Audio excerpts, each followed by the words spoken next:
जब मोहम्मद रफ़ी साहब स्टूडियो पहुंचे तिल्ले वाली जूती पहनकर, जो वह पाकिस्तान से बड़े शौक से लाए थे, लेकिन जब वह स्टूडियो से लौटे तो वह आए थे नंगे पैर। जानिए आखिर पूरा क्या माजरा था कि मोहम्मद रफ़ी साहब को लौटना पड़ा था स्टूडियो से नंगे पैर। दोस्तों, जैसे मोहम्मद रफ़ी साहब के गीत हर दिल को छू लेते थे, ऐसे ही उनका स्वभाव भी हर किसी के दिल को छू लेता था। दोस्तों, रफ़ी साहब एक ऐसा नाम है जिनके करोड़ों चाहने वाले आज भी मौजूद हैं। अपनी गायकी से सभी का दिल छूने वाले रफ़ी साहब जिंदा दिल थे। रफ़ी साहब का दिल इतना बड़ा था कि वह किसी की मदद करने के लिए या किसी को कुछ देने के लिए कभी पीछे नहीं हटते थे।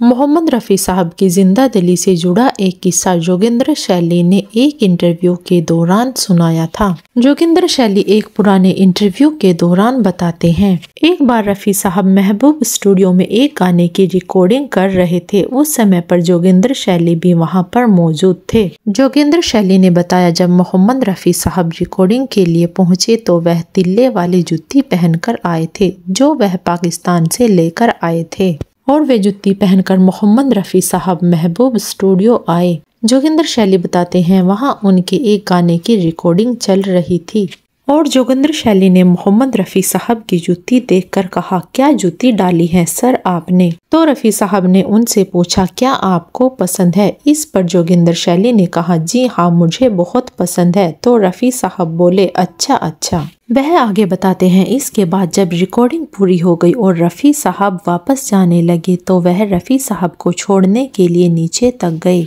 और रफ़ी साहब अपनी गाड़ी में बैठकर जाने लगे। इसके बाद जब रफ़ी साहब गाड़ी से थोड़ी दूर चले गए तो गाड़ी रुकी और रफ़ी साहब ने कार का दरवाजा खोलकर बाहर देखा और कहा, जोगिंदर जी नीचे देखिए। जोगिंदर जी बताते हैं, जब उन्होंने नीचे देखा तो मोहम्मद रफ़ी साहब की तिल्ले वाली जूती वहीं पर पड़ी थी और रफ़ी साहब अपने तिल्ले वाले जूते जोगिंदर के पास छोड़कर खुद नंगे पांव अपने घर चले गए। जोगिंदर जी ने बताया, आज भी वह रफ़ी साहब की जूती उनके पास रखी हुई है। दोस्तों, ऐसे थे रफ़ी साहब। रफ़ी साहब कभी किसी की मदद करने से भी पीछे नहीं हटते थे। इसीलिए रफ़ी साहब आज भी अपनी जिंदा दिली और अपनी आवाज के लिए करोड़ों दिलों में जिंदा हैं।